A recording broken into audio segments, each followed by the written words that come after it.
Hello दोस्तों, मैं हूँ अश्विन सर की क्लास में आपका स्वागत है। You are most welcome.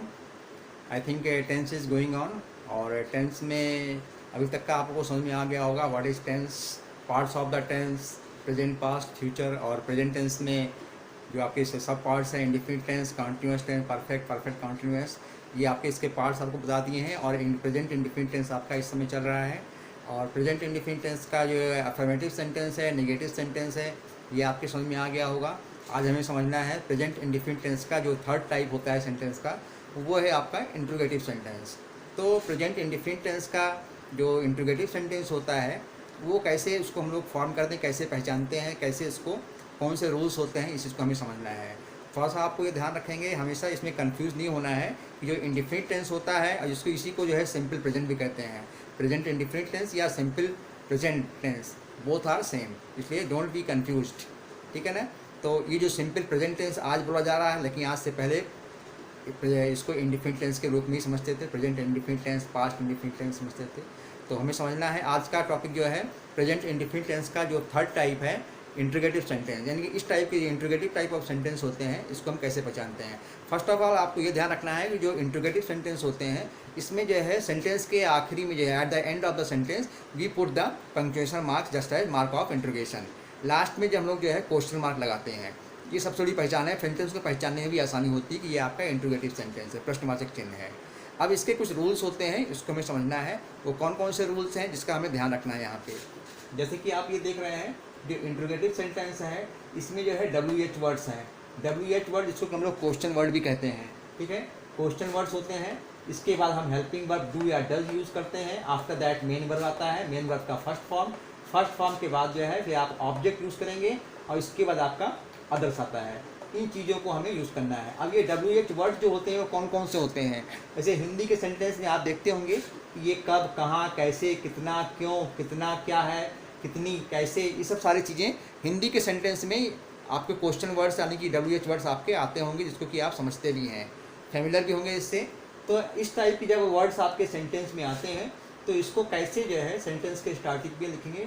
जैसे आपका कब है तो कब के लिए हम लोग व्हेन लिखते हैं, कहाँ है इसके लिए वेयर, कैसे है कैसे के लिए हाउ लिखते हैं, कितना या कितनी दोनों के लिए आप हाउ मच लिखते हैं। और क्यों है, क्यों के लिए आपका व्हाई होता है। और क्या as a question word, as a question word क्या के लिए हम लोग क्या लिखते हैं, व्हाट लिखते हैं, ठीक है। लेकिन अब यहाँ पे एक चीज़ हमने लिखा है क्या, हेल्पिंग वर्ब, यानी कि हेल्पिंग वर्ब के रूप में क्या यहाँ पे आता है उसको हम लोग लिखते हैं। क्या लिखेंगे, हेल्पिंग वर्ब के रूप में अगर आपका क्या आता है तो वहाँ पे हम लोग डू या डज लिखेंगे, या ध्यान रखेंगे।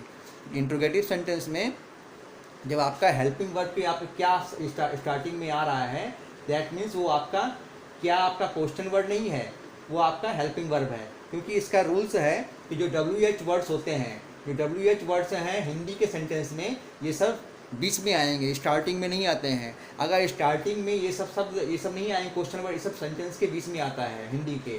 अगर सेंटेंस के स्टार्टिंग में आपका क्या आया हुआ है, दैट मीन्स क्या आपका क्वेश्चन वर्ड नहीं है, ये आपका हेल्पिंग वर्ब है, ठीक है। तो हेल्पिंग वर्ब के लिए हमें क्या लगाना है, डू या डज लगाना है। अब यहाँ पे कुछ एग्जांपल्स हैं, एग्जांपल से आपका क्लियर होगा। First example is before you, क्या हम लोग बाजार जाते हैं। यहाँ आप देख रहे हैं सेंटेंस के स्टार्टिंग में आपका क्या आया हुआ है, तो क्या आया हुआ दैट मीन्स ये आपका हेल्पिंग वर्ब है, ये आपका हेल्पिंग वर्ब है। एकदम आँख मूंद के समझ लो इसको, ये सेंटेंस के स्टार्टिंग में आपका क्या आया हुआ दैट मीन्स ये आपका हेल्पिंग वर्ब है, क्वेश्चन वर्ड नहीं है, WH वर्ड नहीं है। अगर ये यहाँ अगर WH वर्ड सेंटेंस में आता है तो हिंदी के सेंटेंस में बीच में ही आता है, स्टार्टिंग में WH वर्ड्स नहीं आ सकते हैं, ठीक है। अगर स्टार्टिंग में क्या आया हुआ दैट मीन्स ये आपका हेल्पिंग वर्ब है। क्या हम लोग बाजार जाते हैं, दैट मीन्स यहाँ पे अब यहाँ पे डू हमने क्यों लगाया है, क्योंकि यहाँ पे सब्जेक्ट क्या है, हम लोग आपका क्या है, सिंगुलर नंबर नहीं है, प्लूरल नंबर है। तो प्लूरल के लिए हम लोग क्या लगाते हैं, डू लगाते हैं। इन आवर अर्ली वीडियोज़ आपको हम समझा चुके हैं कि नेगेटिव सेंटेंस में कि डू और डज हम लोग कहाँ कहाँ लगाते हैं। सिंगुलर नंबर के लिए हम लोग डज लगाते हैं और प्लूरल नंबर के लिए डू लगाते हैं। और सब्जेक्ट आपका सिंगुलर नंबर फर्स्ट पर्सन है तो उसके लिए भी हम लोग डू लगाते हैं। जैसे आई है, आई के लिए हम डू लगाते हैं। ये हम रूल्स आपको बता चुके हैं, हेल्पिंग पर हम लोग कहाँ कहाँ यूज़ करते हैं। तो इसमें कोई चेंजिंग नहीं है रूल्स में, कहाँ पे डू लगाना है, कहाँ पे डज लगाना है, ये वही रूल्स रहेगा जो आपको नेगेटिव सेंटेंस में हमने बताया है। सिंगुलर नंबर के लिए आप डज लगाएंगे, प्लूरल नंबर के लिए डू लगाएंगे, और singular number first person I है तो डू लगाएंगे, ठीक है ना। तो यहाँ पे आप डू, हम लोग आपका प्लूरल नंबर इसलिए आपका डू लगा हुआ है। फिर आपके वी के बाद आपका सब्जेक्ट के बाद आपका मेन वर्ब आता है। मेन वर्ब क्या है इसमें? जाना। जाने की इंग्लिश से आपका गो हो गई। फिर इसके बाद ऑब्जेक्ट आ गया मार्केट, बाजार। Do we go to the market? क्या हम लोग बाजार जाते हैं? नेक्स्ट सेंटेंस इज आदित्य अपना गृह कार्य क्यों करती है? अब यहाँ पे जो सब्जेक्ट आपका आदित्य है ये आपका सिंगुलर नंबर है। तो अब आप देख रहे हैं एक चीज़ कि इसमें क्वेश्चन वर्ड कहाँ पे आया हुआ है? सेंटेंस के बीच में आया है। जैसे कि हमने बताया था कि क्वेश्चन वर्ड जो होते हैं हिंदी के वाक्य में सेंटेंस के बीच में आते हैं, तब तुरंत आपको ये क्यों आया हुआ है इसको जो है स्टार्टिंग में लिखेंगे और इंग्लिश का सेंटेंस फ्रेम करेंगे। तो क्यों की इंग्लिश क्या होती है? वाई।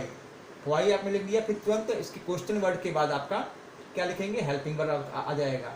अब यहाँ पे एक चीज़ आपका यहाँ पे ध्यान रखेंगे, ये why does Aditi, why does Aditi do her work? काम करने की इंग्लिश क्या होती है? Why does Aditi do her homework? ठीक है ना? अदिति अपना गृह कार्य क्यों करती? Why does Aditi do her homework? Clear है आपका? नेक्स्ट सेंटेंस आपका है तुम अपने घर कब जाते हो? तुम अपने घर कब जाते हो? यहाँ पे सेंटेंस के बीच में कब आया हुआ है, दैट मीन्स ये आपका क्वेश्चन वर्ड है। तुरंत इसकी इंग्लिश आप स्टार्टिंग में लिखेंगे। कब की इंग्लिश क्या होती है? व्हेन। व्हेन के बाद आपने लगा दिया डू। डू यहाँ पे क्यों लगाया गया है? क्योंकि सब्जेक्ट आपका तुम है, तुम आपका यू क्या है? आपका प्लूरल नंबर है, तो इसके लिए हम लोग डू यूज़ करते हैं। फिर आप यू आपने लिखा, इसके बाद आपका मेन वर्ब आ जाएगा। मेन वर्ब क्या है यहाँ पे? गो। गो आप लिखते हैं। इसके बाद फिर आपका अपने घर। अब यहाँ पे अपने के लिए यहाँ पे योर क्यों लगाया गया है? क्योंकि यहाँ पे तुम्हारी बात की है, तुम्हारे के लिए आया हुआ है। तो तुम्हारे के लिए, अपने के लिए क्या लिखते हैं? योर। इसके पहले वाले वीडियो से हमने देखा था कि जो यहाँ पे एक सेंटेंस आपका आया था, अदिति अपना कार्य क्यों नहीं करती, ऐसा कुछ था। तो वहाँ पे अपना के लिए हमने क्या लगाया था? हर लगाए थे, क्योंकि सब्जेक्ट आपका फेमिनिन जेंडर था। लेकिन यहाँ पे तुम जो है आपका मैस्कुलिन जेंडर है, और इसके साथ में तुम के लिए जो है हम लोग यहाँ पे योर लगाते हैं। हमने बताया भी है आप लोगों को, एक वीडियो इसकी आपके पास बनाएंगे जिसमें आपको हम बताएंगे किसके लिए कौन सा वर्ड हम लोग यूज़ करते हैं। ठीक है? नेक्स्ट सेंटेंस आपका है वह चाय में कितना चीनी मिलाती है? वह चाय में कितना चीनी मिलाती है? तो इसके लिए आप क्या लगाएंगे? अब सेंटेंस के बीच में आया हुआ कितनी। कितनी की यहाँ पर क्वेश्चन वर्ड है, तो क्वेश्चन वर्ड के लिए हम कितनी के लिए क्या लिखते हैं? चाहे कितनी हो या कितना हो, दोनों के लिए आप हाउ मच लिखते हैं। अगर आपका कितना है, कितना यानी कि हाउ मच, जिसको आप गिन सकते हैं, जिसको जो काउंटेबल है उसके लिए हाउ मेनी लगाते हैं। और अगर जिसको आप नहीं गिन सकते हैं उसके लिए हाउ मच। चीनी आपका है, चीनी को आप काउंट नहीं कर सकते हैं, गिन नहीं सकते हैं, तो इसके लिए आप हाउ मच लगाएंगे। हाउ मच शुगर, ठीक है? यहाँ पे हाउ मच शुगर आपका यहाँ पे ऑब्जेक्ट सब्जेक्ट है, ये आपका सिंगुलर नंबर है, इसलिए यहाँ पे डज लगाया गया है। How much sugar does. अब इसके बाद आप देख रहे हैं यहाँ पे सी आ गया आपका एज ए सब्जेक्ट। फिर इसके बाद आपका फोर, मिलाने की इंग्लिश क्या होती है? ये आपका एज ए वर्ब यूज़ किया गया है। How much sugar does she four in the T? ठीक है? तो यहाँ पे इसी ध्यान रखेंगे कि कहीं किसी प्रकार कोई मिस्टेक न होने पर, अगर कोई चीज़ समझ में नहीं आ रही है तुरंत आप इसको अपने कमेंट बॉक्स में डाल के जरूर रिमार्क लिखेंगे। How much sugar does she four in the T? Next sentence आपका है क्या मैं यह पुस्तक खरीदता हूँ? यहाँ पे क्या सेंटेंस के स्टार्टिंग में आया हुआ, दैट मीन्स ये आपका हेल्पिंग वर्ब है, क्वेश्चन वर्ड आपका नहीं है। हमने बताया था आप लोगों को सेंटेंस के स्टार्टिंग में क्या शब्द अगर आ रहा है दैट मीन्स वो आपका हेल्पिंग वर्ब है। क्या मैं यह पुस्तक खरीदता हूँ? Do I purchase this book? आई आया हुआ है, आई यहाँ पे है सब्जेक्ट, इसलिए यहाँ पे डू लगाया गया है, because I is singular number first person. ये आपका यहाँ पे आ गया खरीदना। खरीदना आपका वर्ब है। खरीदने के लिए आप लोग परचेज भी लिखते हैं, बाई भी लिखते हैं, whatever you can write, both are right. Do I purchase यह पुस्तक? अब यह किसकी, यह देखिए यह के लिए हम लोग क्या लिखेंगे? दिस लिखते हैं। ठीक है ना?